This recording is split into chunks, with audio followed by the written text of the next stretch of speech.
ठंडी रात का सफर था। मैं बस में बैठकर अपने रिश्तेदार के घर जा रहा था। मेरे बगल में एक बहुत ही खूबसूरत औरत बैठी हुई थी। बस जब भी झटका मारती वो मेरे ऊपर जाकर गिरती। ये बातें उस समय की है जब मेरी पत्नी से मेरे थोड़े अनबन चल रही थी। मैं घर में अपनी पत्नी से परेशान होकर कुछ दिनों के लिए अपने रिश्तेदार के यहाँ पुणे जा रहा था। मैं बस में जाने का फैसला किया था। रात के 9 बजे की गाड़ी से निकला था। जैसे मैं बस में चढ़ा वैसे ही देखा कि बस में तो बहुत ही भीड़ थी।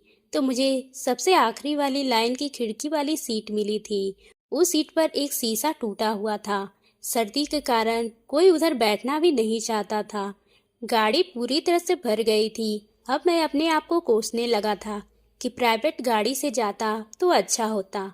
बस निकल पड़ी थी और खिड़की के टूटे हुए शीशे से जोर की हवा अंदर आ रही थी। सभी अपने कंबल निकाल लिए थे। मैं तो ठंड से टूटता जा रहा था। ऐसे में गाड़ी एक शहर में रुक गई थी।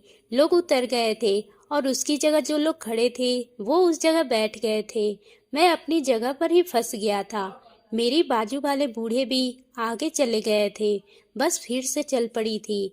मगर 1 घंटे के बाद बस एक हाईवे पर रुकी थी और मैं भी नीचे उतरकर मेरे खाने पीने की इच्छा नहीं थी। बस टहल रहा था तो देखा कि पास में एक जनरल स्टोर था। वहां पर शोकेस पर वो लोग पैक लगा रहे थे। उसे देखकर मेरे मन में हलचल होने लगी। वहां तो कुछ लोगों ने पैकेट खरीदी तो मैं भी उस दुकानदार के पास चला गया और उसे उससे पूछा कि कोई जुगाड़ हो सकता है क्या। वह बोला, साहब आप अकेले सफर कर रहे हो क्या? मैंने कहा हाँ। ये सुनकर दुकानदार कहने लगा, साहब अभी दुकान का सारा माल खत्म हो गया है, इसलिए आपको 2 घंटे का इंतजार करनी होगी। मैंने कहा इतने में तो मेरा बस भी खुल जाएगा।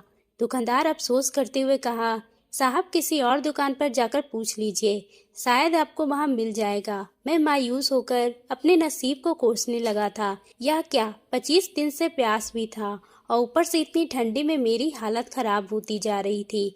मेरे मन में अपनी बीवी के साथ होने वाले झगड़ों को याद करने लगा था और खुद भी परेशान हो गया था और सोचा कि अब मैं घर जाऊंगा तो अपनी बीवी को मना लूंगा। आज मेरा बहुत मन भी था पीने का, लेकिन अभी कुछ भी नहीं कर सकता था सिवाय वही खिड़की पे बैठे बैठे सबको देखने का। मुझे खिड़की के पास देखते हुए कब मुझे नींद आ गई मुझे पता ही नहीं चला। फिर मेरी आंख जब खुली, जब बस बीच रास्ते पे रुका, मैं खिड़की से बाहर झांक कर देखा तो एक औरत अपने बच्चे के साथ बस पे चढ़ रही थी। इतने में यह औरत पता नहीं कहाँ से आ गई थी। वह दिखने में काफी खूबसूरत थी और किसी भी तरीके से नहीं लग रही थी कि एक बच्चे की माँ हो। बस कंडक्टर ने उस औरत को बस के अंदर करके बस का दरवाजा बंद कर दिया था। बस पूरी तरह से भरी हुई थी, कहीं भी बैठने की जगह नहीं थी। औरत वही बस कंडक्टर के बगल में बैठ गई थी। फिर कुछ ही देर बाद मेरे बगल में 2 बूढ़े अंकल थे।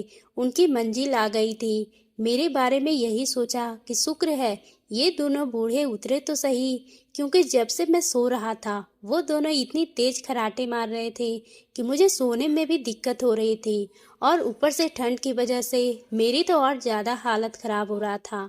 मेरे बगल की सीट खाली हुई तो औरत आकर वहां बैठ गई थी और मेरे बगल में बैठ गई थी। मेरे ही साथ अपने एक बच्चे को भी बैठा दिया था। मुझे देखकर वो औरत थोड़ा शर्माई और मैं उसे देखकर हल्के से मुस्कान दिया था और फिर बस चलने लगा था। बस जब चल रहा था तो टूटी हुई खिड़की से हवा बहुत ही तेज आ रहा था, जिससे ठंड और भी ज्यादा लग रहा था। तो उस औरत को भी ठंडा लगने लगा था, जिससे अपने बैग में से एक कंबल निकाला और खुद को ओढ़ ली और अपने बच्चे को भी उठा ली थी। फिर ज्यादा ठंड लगने की वजह से मेरा शरीर तो कांपने लगा। ये देखकर औरत कहने लगी, अगर आप बुरा ना माने तो मेरे पास एक्स्ट्रा कंबल है, अगर आप लेना चाहते हैं तो मैं आपको दे सकती हूँ।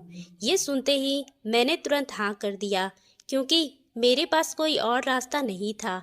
उसके दिए हुए कंबल को मैंने तुरंत अपने ऊपर ओढ़ लिया और फिर मुझे इतनी राहत मिला था कि मैं बता नहीं सकता। फिर धीरे धीरे मेरे और औरत के बीच बातें होने लगा। बातों ही बातों में उसने बताया कि वह अपने घर जा रही है। उसके पति इस दुनिया में नहीं है और वह बिल्कुल अकेली है और वह एक फैक्ट्री में काम करती है। और उसी की वजह से उसे रात को घर जाते हुए देरी हो जाती है। मैं उस औरत की मासूमियत देखकर मैं उस पर फिदा हो चुका था।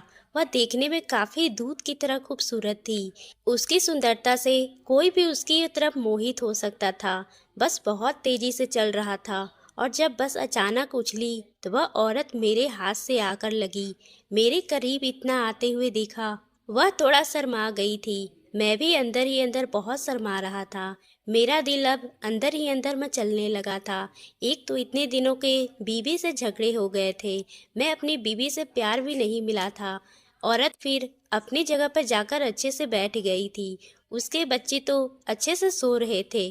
पूरी बस के लोग इतने ठंडे में सो रहे थे। कुछ लोग जाकर मोबाइल में बातें कर रहे थे। मेरा बस का लास्ट सीट था, तो इसी वजह से कोई भी हम दोनों की तरफ बिल्कुल भी ध्यान नहीं दे पा रहा था। मैंने अपनी चादर लिया और फिर सोने का नाटक करने लगा। धीरे धीरे बस जैसे चल रहा था, मैं टच हो रहा था। वह औरत शर्माने लगती। अब मैं उसकी तरफ का इशारा समझ गया था। हम दोनों ने बस का सफ़र कुछ यूं ही किया था जब मेरे अंदर की हलचल सी होने लगी थी। थोड़ी ही समय के बाद वो औरत का बच्चा रोने लगा था और वो औरत की आंखों में भी आंसू आ गए थे। वह अपने बच्चों को चुप करवा रही थी। मुझे ये देखकर बहुत ही बुरा लग रहा था। मैं उसे इस तरह से रोता हुआ नहीं देख सकता था। मुझे लग रहा था जैसे वह बहुत ही ज़्यादा तकलीफ में है और वह मुझे कुछ कहना चाहती है। उसे रोता देख मैं भी घबरा गया और उस औरत से पूछने लगा, उसे क्या हुआ है? उसकी तबीयत तो ठीक है? वह मायूस होकर कहने लगी, इसकी तबीयत सुबह से ही ठीक नहीं है। मैं जल्दी घर जाकर इसको दवा दे दूंगी। मैं बोला, अगर आपको किसी चीज़ की ज़रूरत हो तो मुझे ज़रूर बताइएगा। यह कहकर मैंने अपना फ़ोन नंबर उस औरत को दे दिया। उसने फ़ोन नंबर लेते हुए कहा, मेरे पास तो कोई मोबाइल भी नहीं है, मैं आपको फ़ोन कहाँ से करूँगी। मैं ये सुनकर चुपचाप अपनी सीट पर बैठ गया और वो औरत इसी तरह अपने बेटे को गोद में उठाए परेशान हो रही थी। बस इसी तरह से आगे चल रही थी और थोड़ी ही दूर जाने के बाद एक गांव से बस गुजरने वाली थी। उस गांव में ज्यादा घर तो नहीं थे, पर वो औरत उसी सुनसान रास्ते पर अपने बच्चे के साथ उतरने लगी। उसे उतरता देख मैंने कहा, आप इस गांव में रहती हो? उसने हाँ में जवाब दिया और चुपचाप बस से उतर गई। मैंने कहा, अगर आप बुरा ना माने तो क्या मैं आपके साथ यहीं उतर जाऊं और सुबह यहाँ से अपने रिश्तेदार के यहाँ चला जाऊंगा, क्योंकि मुझे लग रहा है कि आपको इस समय किसी मर्द की ज़रूरत है और ये रास्ता काफ़ी सुनसान भी है। उसने कहा, ठीक है, आप सुबह चले जाइएगा, आज रात इसी गांव में रुक जाइए। मैं भी बस उस औरत के साथ ही उतर गया था। बस काफ़ी आगे चली गई थी और मैं भी उस औरत के साथ धीरे धीरे उसके घर की तरफ चलने लगा था। थोड़ी ही समय बाद कुछ लोग डंडे लेकर मेरे सामने खड़े हो गए और वो औरत भी उन लोगों के पीछे जाकर छुप गई। मुझे कुछ समझ नहीं आ रहा था कि वह लोग मुझे इस तरह से क्यों घेर लिए थे, पर उन लोगों ने मुझे कहा, तुम्हारे पास जितने भी पैसे हैं वो सब मुझे दे दो और यहाँ से चले जाओ। मैं समझ चुका था कि ये लोग मुझे लूटने वाले थे।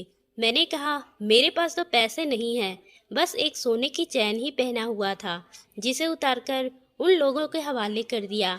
मुझे डर था कि कहीं मेरे कारण वो औरत को कोई नुकसान न पहुंचा दे, इसलिए मैंने बिना कुछ बोले ही उसे चैन उतारकर उन लोगों के हवाले कर दिया। थोड़ी ही देर बाद वो औरत सामने हुई और कहने लगी, अब तुम यहाँ से जा सकते हो। मुझे उसका टोन कुछ समझ नहीं आया और मुझे लगा जैसे उन लोगों के साथ ही मिली हुई है। मैंने कहा, क्या तुम जानबूझ के ऐसा कर रही थी? उसने कहा, हाँ, मैं इस गैंग के सदस्य हूँ और मैं बस में चढ़ने के लोगों को इसी तरह अपने सुनसान गांव में उतार लेती हूँ और फिर उसे लूट लेती हूँ। तुम यहाँ से चुपचाप चले जाओ, नहीं तो तुम मारे जाओगे। ये सुनकर मैंने कहा, तुम इस तरह जितने भी लोगों को ठगी हो, आज तुम्हें मुझसे कोई नहीं बचाएगा। मैं तुम्हें सजा दिलवा कर ही रहूंगा। मैं वहां से जल्दी जल्दी भागने लगा, लेकिन उन लोगों ने मेरा पीछा करने लगे थे। वह मुझे इतनी आसानी से भागने देना नहीं चाहते थे, क्योंकि मैं भी उन्हें सजा दिलवाने वाली बात बोल चुका था। मैं जंगल के रास्ते हाईवे रोड पे चला आया था। वहां से बहुत सारे ट्रक जा रहे थे। इस ट्रक के पीछे मैं चढ़ गया और थोड़ी ही आगे जाकर एक पुलिस थाने के पास उतरकर पुलिस को ये सारी बातें बता दी। पुलिस ने भी मेरा साथ देते हुए जल्दी से अपनी जीप में मुझे बिठाकर उस गांव की तरफ रवाना हो गए थे। हम लोग काफी देर तक उन लोगों को खोजते रहे थे, लेकिन उन लोग भाग चुके थे। पर वह औरत उस गांव की ही रहने वाली थी, इसलिए हम लोगों को आसानी से मिल गई। उसे पकड़कर पुलिस थाने ले आई थी और फिर उसने सभी साथियों को धीरे धीरे गिरफ्तार कर लिया गया और उन सब के सारे लूटे गए सामानों को वापस ले लिया गया और जिन लोगों से लूटा गया था उन लोगों को बुलाकर उसे वापस दे दिया गया। मैं आज तक तो एक सबक सीख लिया था कि अनजान लोगों को इस तरह से मदद करने का परिणाम इतना बुरा भी हो सकता है। किसी की मदद करने से पहले आप पहले सोच विचार कर ले और फिर उसे अच्छे तरीके से जान ले, ताकि आप ऐसे बुरी स्थिति में ना पड़े। तो दोस्तों, आपको ये कहानी कैसी लगी? अगर पसंद आई हो तो आप मेरे चैनल को सब्सक्राइब करना ना भूलें और बेल आइकन को भी प्रेस कर लें, ताकि हम आपके लिए इसी तरह की कहानी लाते रहें।